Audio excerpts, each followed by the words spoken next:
আগরতলা শহরে দেখেন বিভিন্ন জায়গায় আমাদের কভার ড্রেনে কাজ শুরু হয়েছে। স্মার্ট সিটি এবং আরবান এবং বিভিন্ন ডেভেলপমেন্ট ওয়ার্ক চলছে। সেক্ষেত্রে আমরা বিভিন্ন জায়গায় আমরা পরিদর্শন করছি, কোথাও কোনো অসুবিধা হচ্ছে কিনা বা কাজের অভিযোগ কতটা।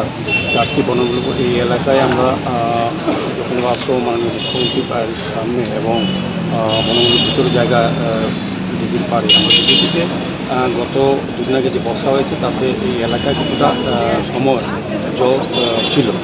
এই কারণগুলি আমরা আজকে খুঁজে বের করার চেষ্টা করছি, কী কারণে জলটা জমেছিল বেশিক্ষণ বা মানুষ দুর্ভোগ করা চলে। সেক্ষেত্রে আমরা দেখেছি যে সাথে পরিচয় বাড়াতে হবে।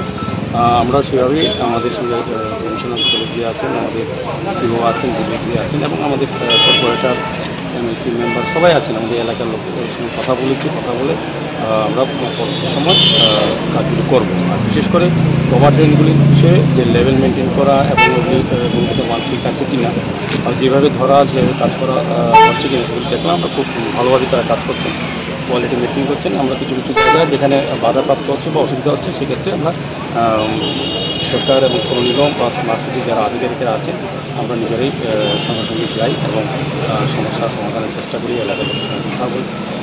আমার বিশ্বাস এবং প্রত্যাশা যে আমাদের স্মার্ট সিটি যে কাজগুলি চলছে এই আগামী মাসের মধ্যে কিছুটা আমরা শেষ করতে পারবো যদি প্রাকৃতিক দুর্যোগ আমাদেরকে না আটকায়।